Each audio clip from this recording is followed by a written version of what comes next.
How have you been? Oh, for the last 20 years? 25, maybe.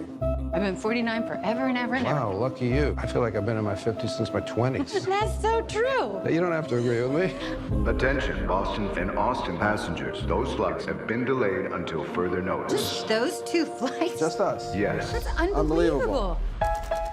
What Happens Later is a rom-com about two lovers who've been apart for quite some time and meet in an airport where all takes place under the direction of Meg Ryan.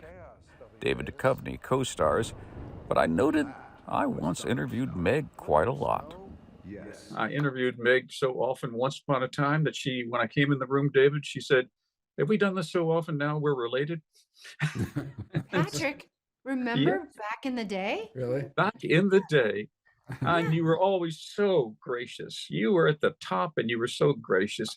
Now, as a nerd who loves talking about acting and film craft, is the way the dialogue is done. It has that naturalistic timing, overlapping kind of thing. How did you approach that? It's really about finding a groove, that we didn't necessarily know that we would find. Intellectually, you kind of know it, but you're not sure of it till you're standing on the set with the other actor. This is a good question for Meg, the director, in many ways, because the way she shot it, we didn't do a hell of a lot of tight coverage, a hell of a lot of close-ups.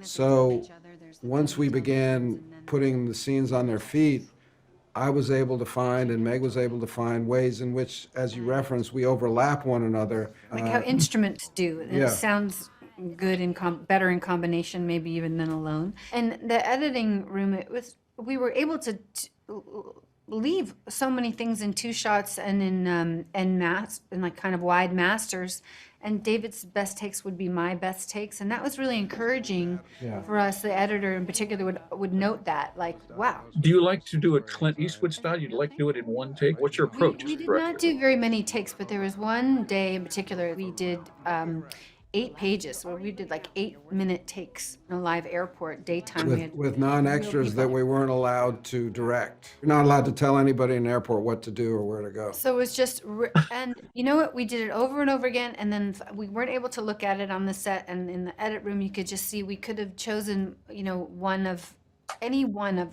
the 7 takes. Those are that was my favorite day on the set. Meg, you understand. After all these years since talking to you, this just feels really good. And congratulations. That's so nice. Thank you.